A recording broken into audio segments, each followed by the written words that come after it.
Welcome to Permission to Evolve. I'm your host, Brandon Thielk. I'm a performance and life coach. Holly Deschenes. I am Brandon's co-host and producer for this podcast. So I'm fresh off my trip to Boise 70.3. I was there supporting some clients, and fortunately, one of my clients won the race by a hefty margin. It was about 5 minutes, which was pretty awesome. Somebody said he quite literally won by a mile, which is not quite, but it's kind of fun to think of it in those terms. But yeah, so a big idea we worked on with him is just, he's had a lot of struggles, things come up recently in his life, kind of nagging injuries, things like that. And the main idea was to just him to get back to the basics, have fun with it, and find his flow. And so today we're going to be covering this idea of permission to find your flow. So we're going to go into we kind of have these two sides. We have the practice version. We have the conscious work I have to put into something to develop a skill, and then the performance aspect, or when I go to execute, it's more about getting out of my own way, surrendering all the overthinking, and just getting to this place where I'm in my heart, and I'm just allowing things to flow from me. We're going to go deeper into the details of how to create that in your life and how to balance those things out. But yeah, I'm just super pumped for him. It was good because it's been a couple years of he's had some subtle breakthroughs, where he'd have a good race, but then other times, and the competitions just really progressed so rapidly, where he felt like a little bit underwater in certain ways. And so it was cool to see things come together for him and just really get connected and back to seeing his old self there. So, and that's things when we struggle, we do work harder at things, we put more pressure on ourselves. And that's good to go deeper into stuff, but eventually we want to have access to that, and that's ability to back off mentally and just kind of surrender to the moment. So, yeah, super excited to get into this topic. And do you have a question for us this week? I do have a question, but before we get into that question, as you were talking through the race, I think it would be there's like some interesting points. Maybe you want to save this, and I can edit this out if you want to save this. But we had it on at home because it's a Pro Series race, so they had it live on YouTube. I actually listened to it while I was on my long run that morning, but there was a lot of chatter about the swim being changed. The swim conditions were really rough, and there was some other stuff around that race too, right? That could have played a factor in terms of the overall Yeah, performance. there were some forest fires in the area, so air quality could have been a potential issue. Thankfully, on the day it was all clear. It was actually the day after the race. You just kind of went outside and it smelled like a campfire and everything was hazy. So thankfully that held off. But and with the swim, it's like in this little reservoir thing, and you couldn't really spectate it because it was kind of outside of everything. And yeah, it was just super choppy water. The conditions were rough, and they ended up canceling the swim portion for the age groupers. And so, but they did allow the pros to do it. And even in the middle of it, so they broke it up into two laps instead of just one loop.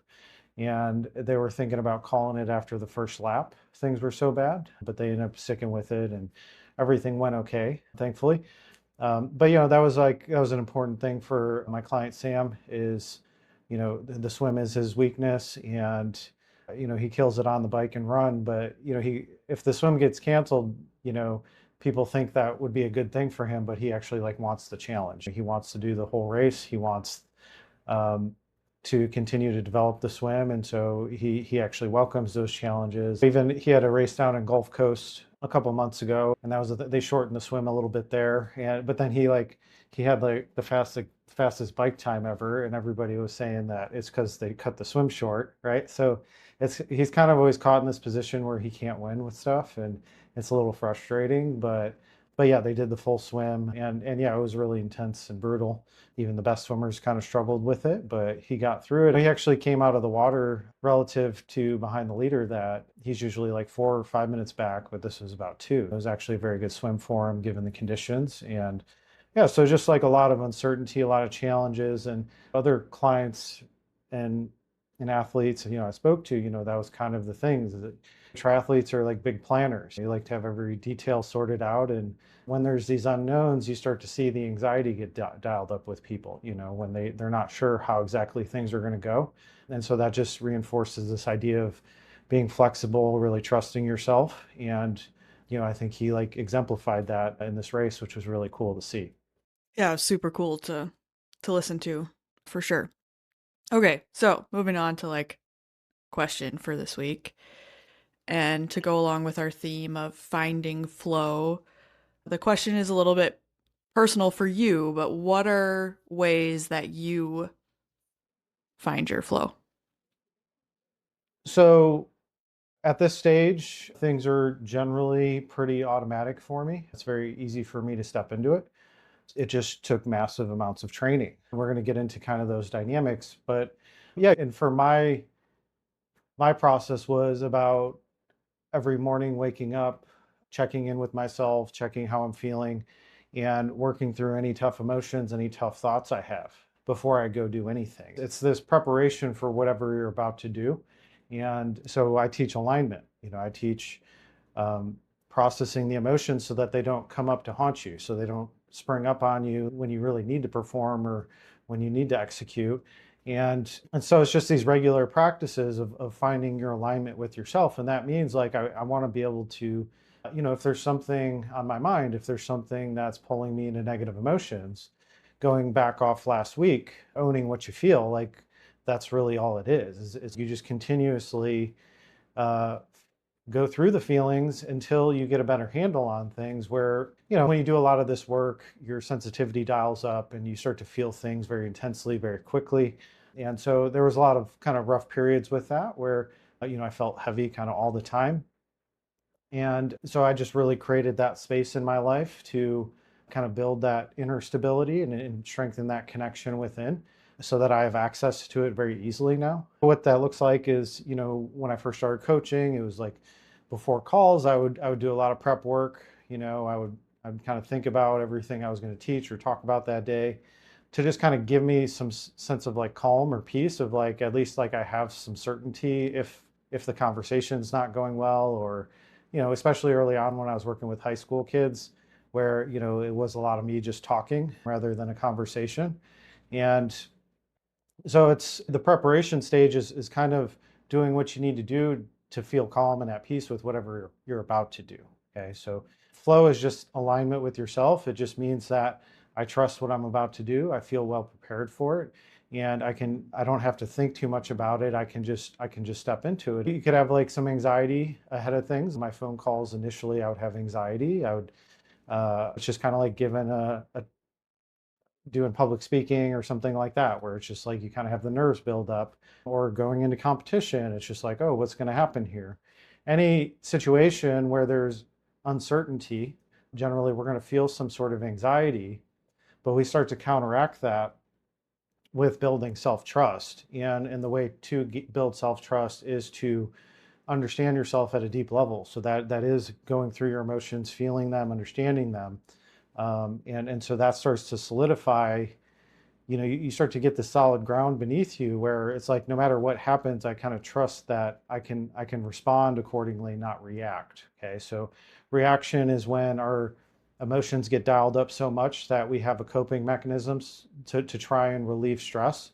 I'm feeling so intensely, and so I'm going to do something to try and get some temporary relief to get me back into balance, to regulate me. And so a lot of those coping mechanisms are, that's what holds people back is they have these patterns of escaping themselves so that they don't, the issues never really get resolved. And so what we do is we just turn into them and we try to learn from them. And the deeper you go with that, you're strengthening this connection with yourself so that you can get into flow more easily. Now, when I jump on calls, like I don't even think twice. For this, I don't even think about it. When we record our stuff, it's just I grab a prompt and I just start talking, right? It's this like trust that, but it's all built on the prep work. It's all built on me spending thousands of hours like obsessing about all my feelings and all that stuff. And just getting to know myself at a deep level where I can find that alignment very rapidly. But it's something you got to train. It's a muscle you got to work, and it really is this ability to trust. And so the deeper I know myself, the more I can trust myself, and I can also trust that no matter what's thrown at me, I can navigate that in a clean way. And so it is meditation practice, exploring your emotions, getting to understand them, journaling, but you basically just want to get things out of your head. You want to address the concerns that your nervous system has, and you want to be able to set them down so that they're not just tucked away in the background. Because if I don't acknowledge what I'm feeling, my nervous system keeps dialing it up, and so that I do pay attention to it, and that's the things that throw us off. And with Sam, for instance, with the swim being a challenge for him, that was the thing, is it wasn't just like relative to his competition, he wasn't swimming well. It was also, what does that mean? Like the spotlight's on him. All these people are criticizing it. It's all the opinions of others and like all that stuff, all that creates discomfort in our nervous system where we feel like we have to protect ourselves and we get defensive. But that's what cuts us off from flow, is I have these negative emotions that are activated, and that's blocking me from the work I've done. That's blocking me from my connection to the skills that I've developed and built. And so that's why we do this deeper work. That's why we go into the past and try to heal things so that those emotions aren't so loud, because that's what disconnects you from flow. That's what doesn't allow you to show up in the way you want. Is there's these little aspects of ourselves that are trying to protect us from some sort of pain. And so all we're trying to do is acknowledge that over and over again until I feel at peace with it. And we're trying to accept it, and we're trying to learn from those situations so I don't recreate the same pain over and over again. And that's the trick of the ego, is whatever it thinks it, whatever our fears are, it thinks we're trying to protect ourselves from it. But in that process, we subconsciously create the thing that we fear. So it works backwards. And so this is just reversing that process to the more you really get in tune with yourself and you start dropping and surrendering the ego, there's less and less that you need to protect yourself from. Part of that's, perfectionism, right? So a lot of my training was like picking myself apart, like, figuring out every little thing that I thought was wrong with me, right? And you got to let that go. You got to start to make room for mistakes. You got to make room for embarrassment. And we talked about it many times, like that social injury. I need to be willing to risk looking like a fool to really find myself. And that's what gives you the confidence to really feel comfortable in your own skin. And once we're comfortable in our own skin, the flow starts to be automatic, because like my reference point's internal. And so anything going on externally, I'm still here. I'm not out there. Okay. And I can't control anything outside myself. It's a losing cause if I'm trying to manipulate my external environment to make me feel safe. I create the safety within me first, and then I trust myself in dealing with the external environment. That continuous work of finding your alignment over and over again and addressing your insecurities, the things that don't feel very good, the shame, like all the stuff that doesn't, that makes our system shut down, that pulls us into contraction, and that makes us spiral mentally. We're just trying to face that stuff and work through that. And flow is our natural state. Okay, so we're there as long as I'm not in my own way. And I'm in my own way if I'm trying to protect myself from my past. So everything I teach here is, in essence, this idea, which just through continuous repetitions of feeling terrible and then finding my balance, doing that over and over again every single day. Now it's like I don't have this big emotional range I'm operating from. It's pretty close here. We've talked about that scale. I'm like 7 to 4 or 7 to 3. I'm in there. So if I'm at a 7, I know how to get to 5 pretty quickly. I'm just trying to find the middle ground. That's all I'm doing. And once I do that, when I'm neutral, I'm not trying to protect myself from anything. And so I'm not getting pulled into any reactions. I keep my center, and I can just flow from that place. Do you think slash agree that when you are in flow, time feels different?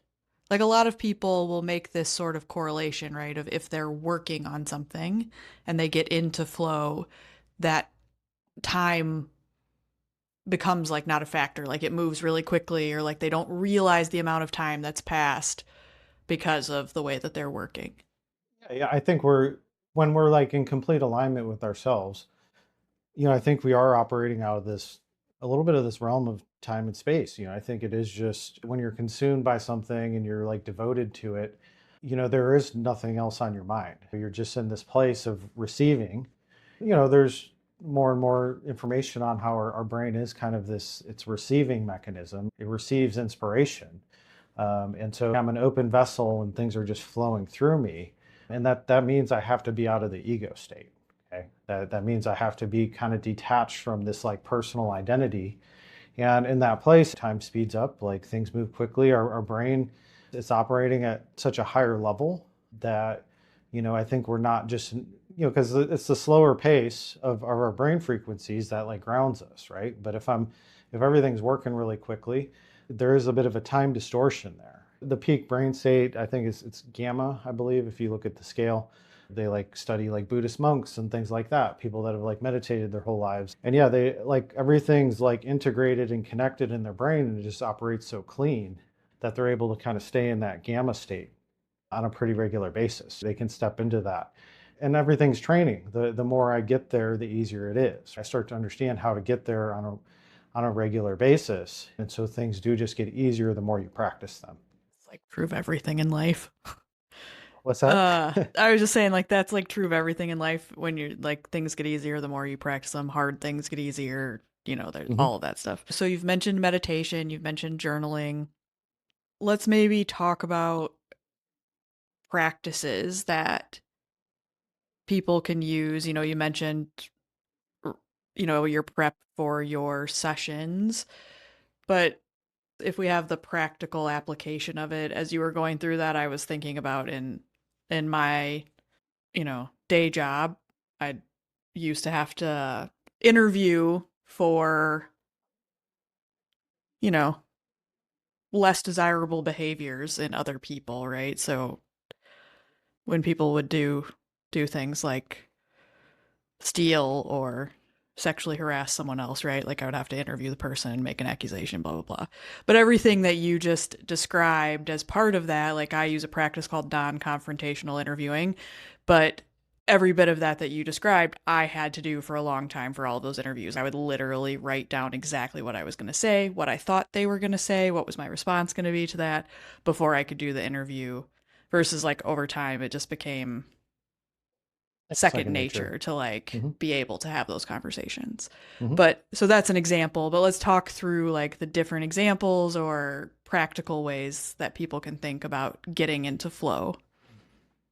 Well, it's most successful people, the highest performers in the world, they have some sort of morning routine.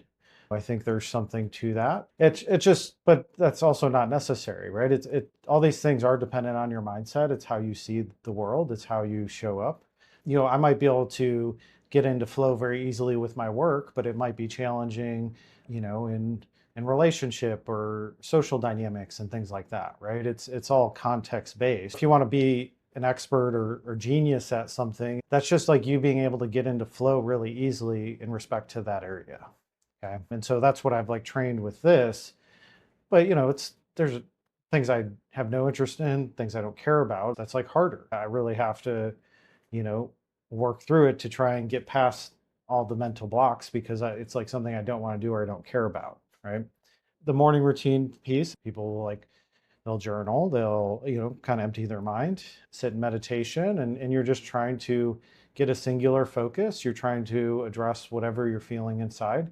The cold plunging that everybody's doing now, that's a version of it. It's like, me going to jump in an extreme condition, the cold water, that makes me have to be very present, right?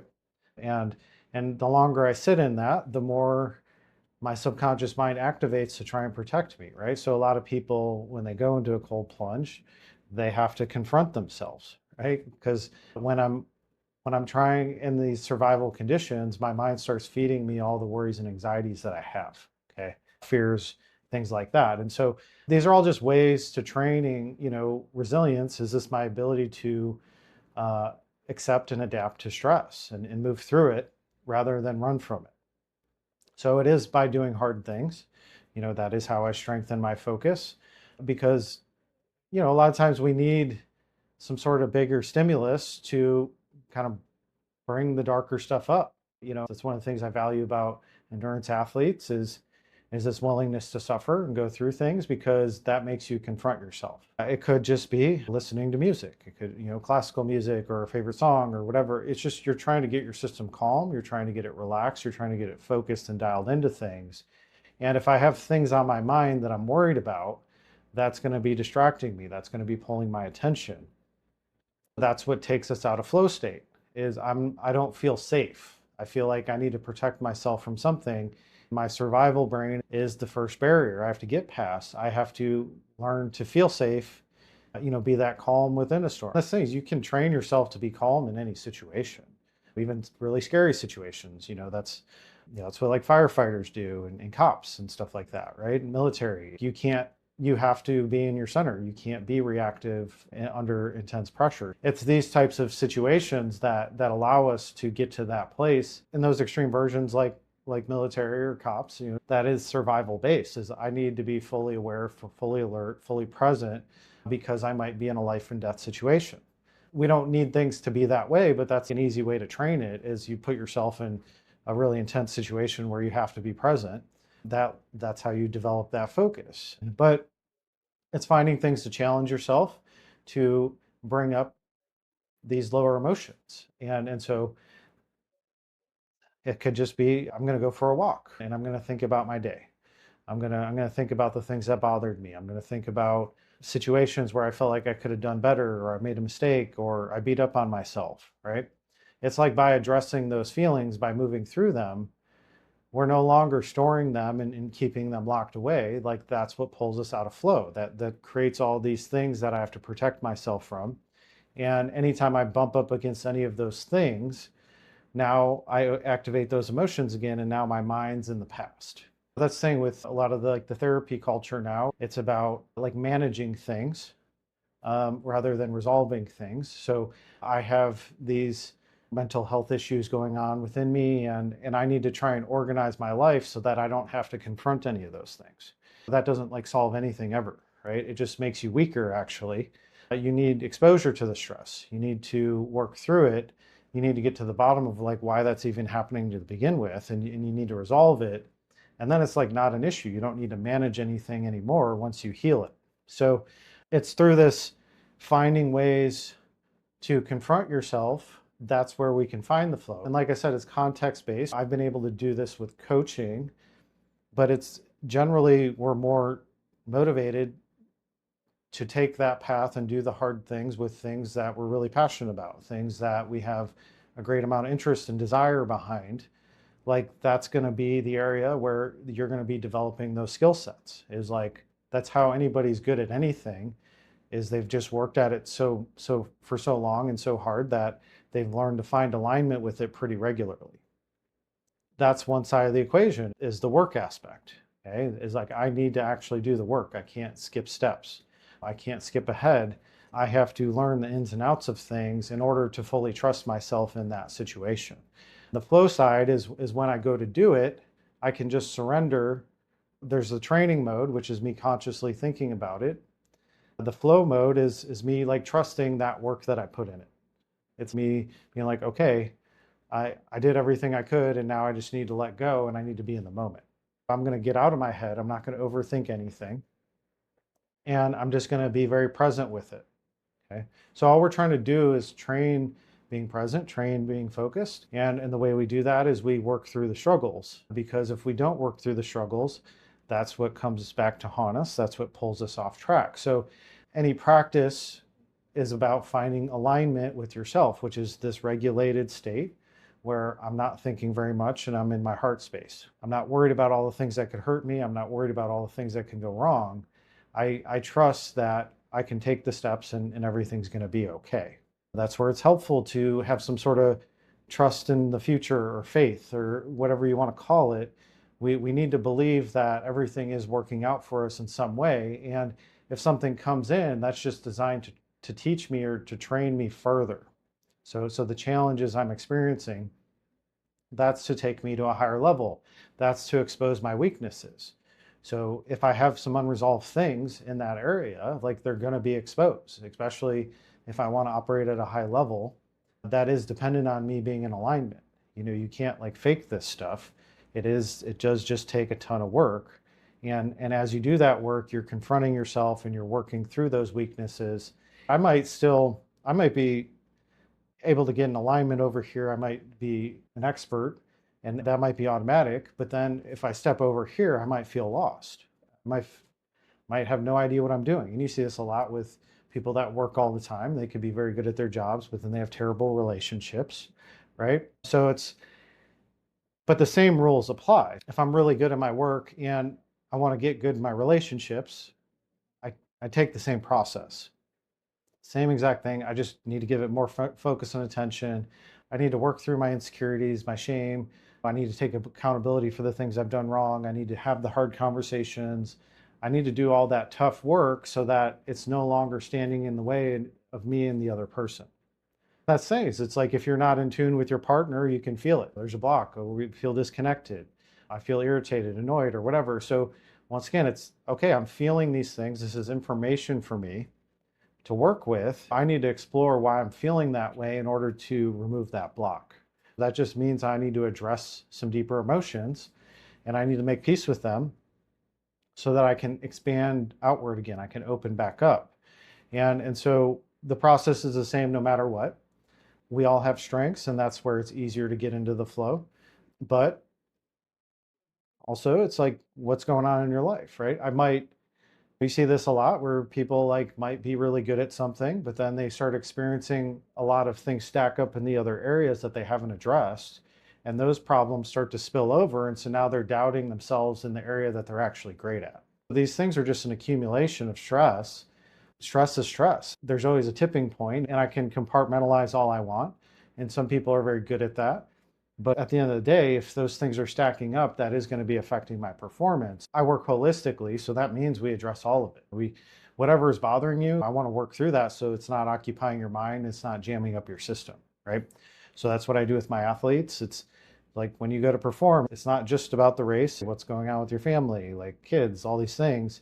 Are you stressed about money? Like whatever it is, we bring it to the surface because if a stress is activated, that's going to be pulling my attention. That's going to be fueling some anxiety. And now I'm going to be a little bit guarded. I'm not going to be free to do what I need to do. And so it's important to address these things as much as you can. You start small. We all have a lot going on in our lives, and you're not going to get it all. It's an ongoing process. It's a continuous balancing act of trying to figure out what's priority, what's most important for me to work through now. But it is by facing and working through and addressing these things, that's how we get to that flow state much easier, because our body's not holding on to so much burden that I'm trying to protect myself from everything that comes my way. It's about facing those feelings. And so it's simply like, if I feel off, like, what do I do to make me feel good? What do I do to make me feel grounded? What do I do? That's what nature is important. Doing things that make you happy, being playful, fun, because the hard work, it is a grind and it's necessary. That's how we develop things.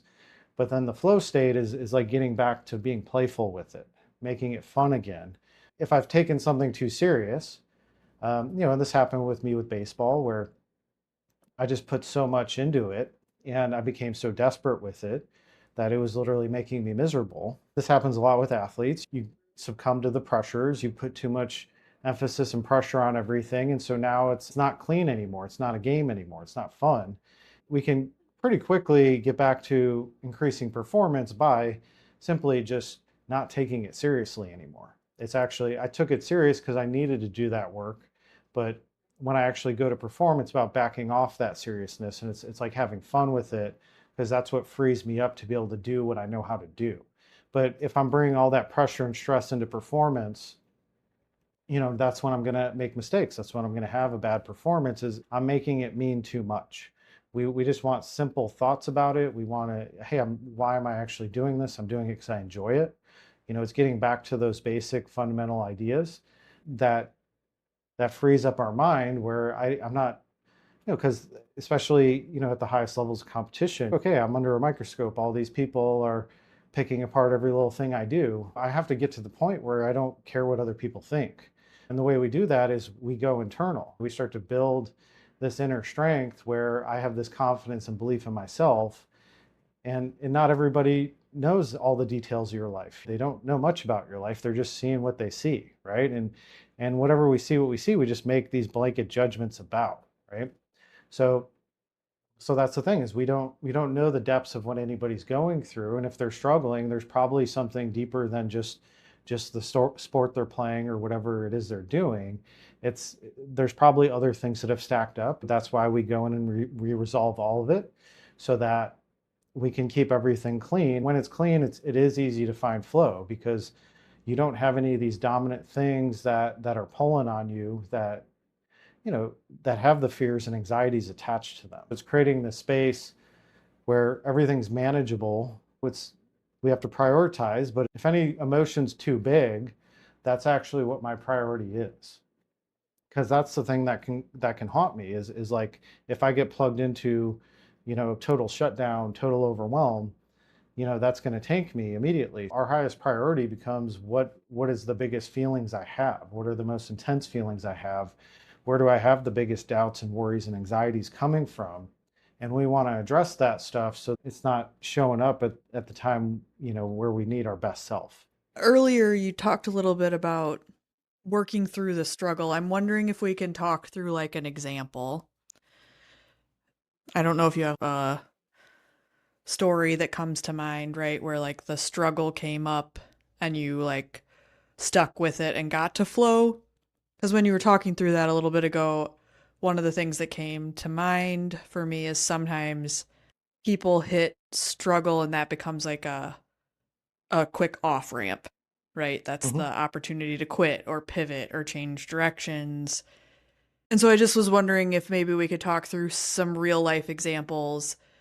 I think But we touched on it a little bit last week with, yeah, I mean, there is a time to fight through, there's a time to not. A lot of that work is generally in the practice stage. It's in the when I'm going to engage with whatever it is and it's not high stakes. That's where I'm trying to explore, is this still right for me? Am I just hanging on to something? Why is this so hard? Is it hard because I have a weakness here and a lack of skill, and I need to develop that? Or is it hard because I'm holding on to something and this isn't right for me, right, anymore? And so I'm kind of fighting myself every step of the way, but like deep down, I know it might not be the right fit for me anymore.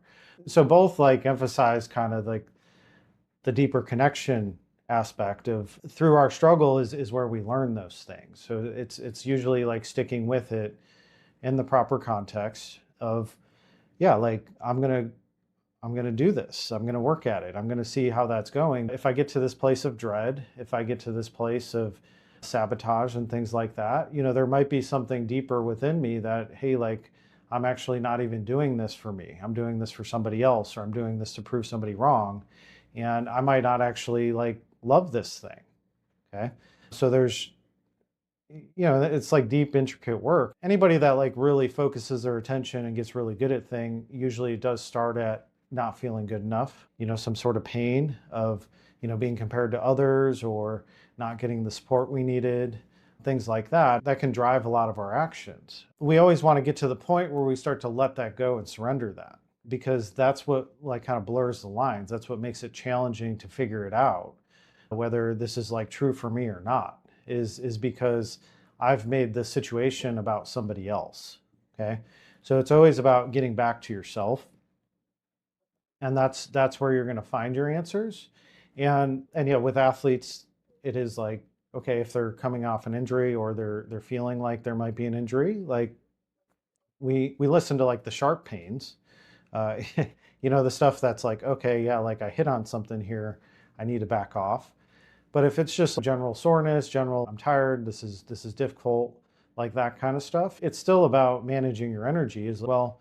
Do I need to push past a barrier to hit my next level here? Is there something that's like shutting me down? Is it the worthiness issue that's not allowing me to break through? Or is this like, yeah, maybe I just have too much on my plate and I'm overstressed and my body just needs some rest, right? So There's no good answer to these things, but it is more of like continuously checking in with yourself, uh, asking yourself the deeper questions. Why am I actually doing this? Is this true for me? Is this something that I'm really aligned with? Because we can be really aligned with something, but then, through disappointment and letdown and failure and things like that, we could be discouraged. But that's why we unpack all the experiences behind it. If I've had that stuff, I want to clean it up. I don't want to be carrying that forward into the next thing, because now I'm just accumulating all this negative data around the thing that I love.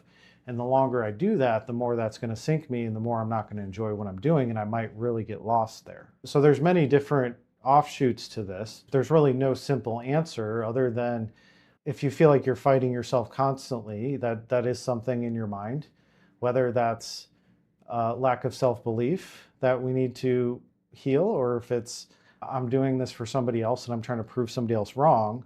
I think the more you go into it, the more you'll start to understand which one it is.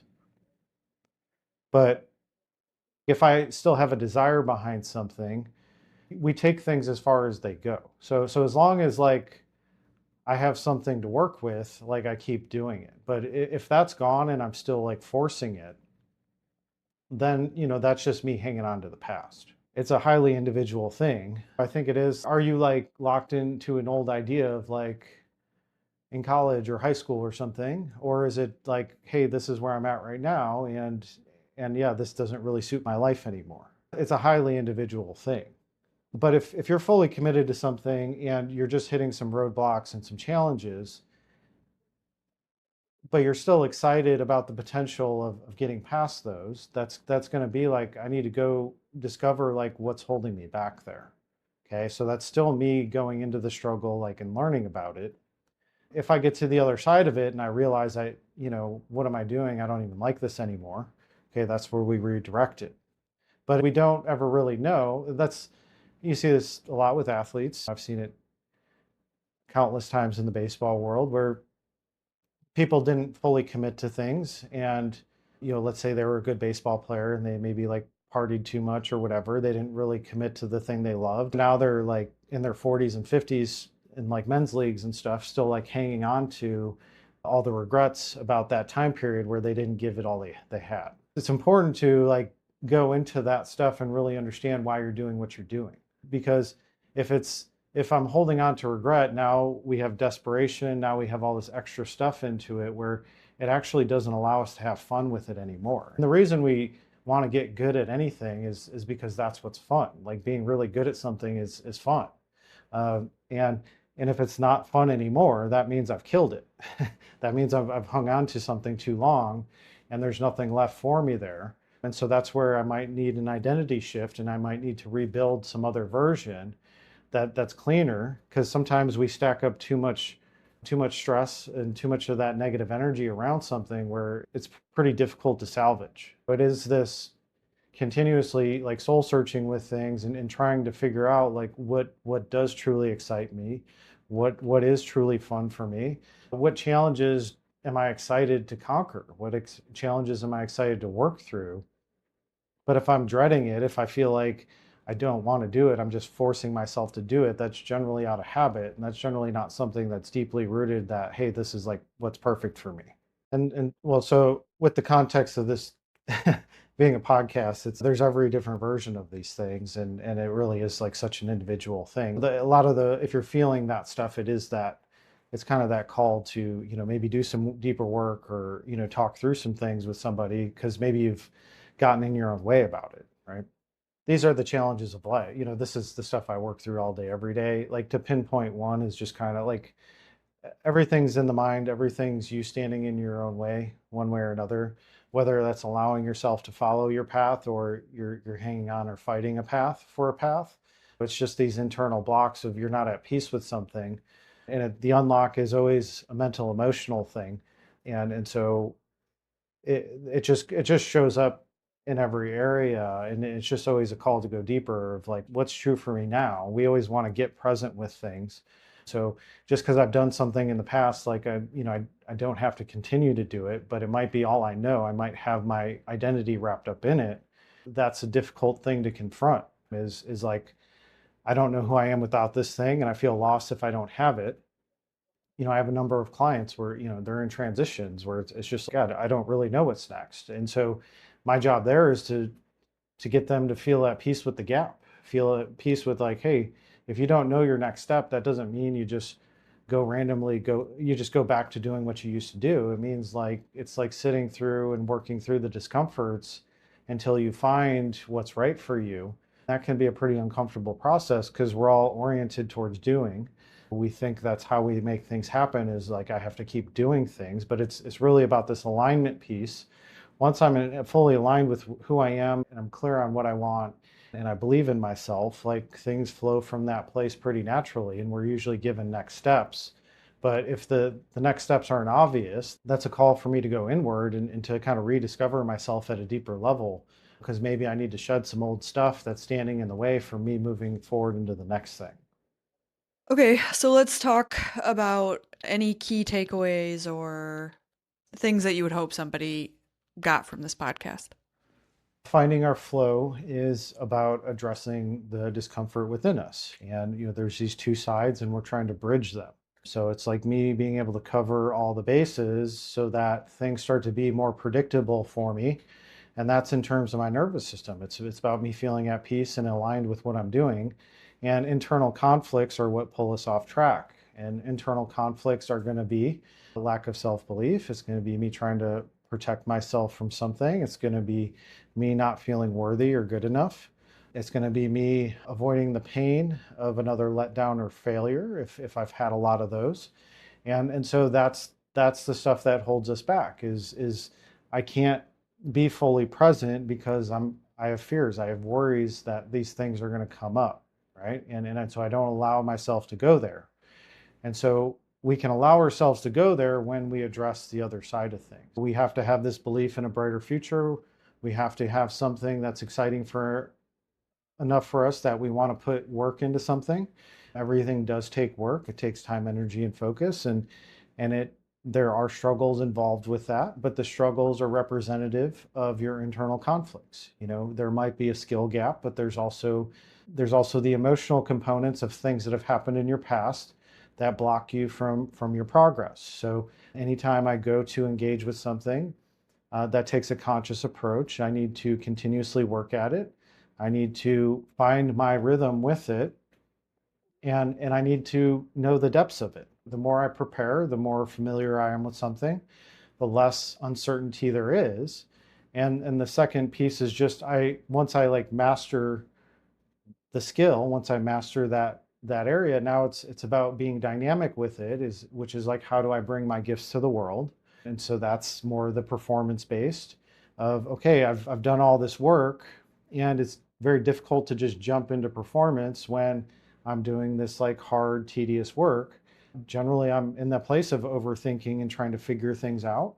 And so the second phase is we have to try and find things to put those worries and anxieties at bay. And the more we heal those traumas or those problems, the less noise they have and the easier it is to step into alignment. But it is ultimately about establishing this deep sense of self and self-belief and believing in what you're trying to create. We find the flow by developing practices that bring us back to our center. So if I'm feeling heavy, if my mind's occupied with something or distracted, how do I pull it back to center?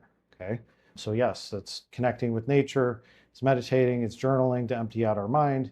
It could be an ice bath, it could be a hard workout, it could be doing things that are stressful to us that we have to be very present with, because now when I step out of that, it's easier for me to relax. You develop these practices to get you to your center on a regular basis. And if that looks like a morning routine, great.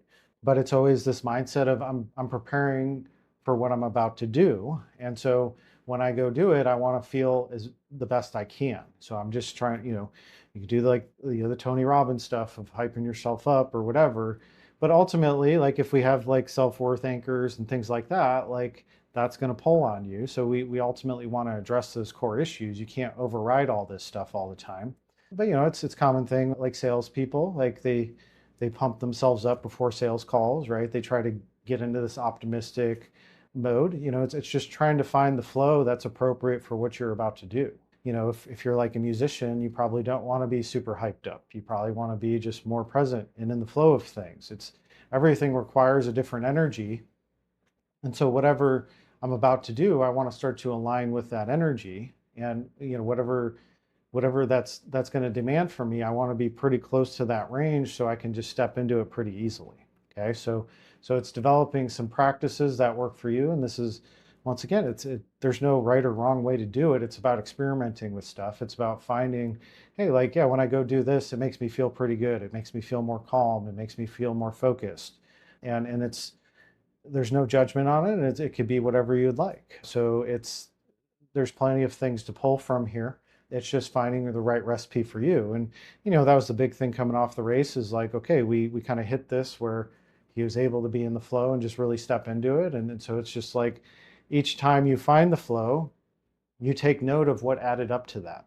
Okay. It's like, what did I do that that put me in that zone? We try to replicate it. There's always other variables or factors going on, but you try to address those as they come up, and the process evolves over time. So you might early when I in my baseball career, I used to like stretch for like an hour. I used to do all this crazy stuff to try and get my body to feel the best it could.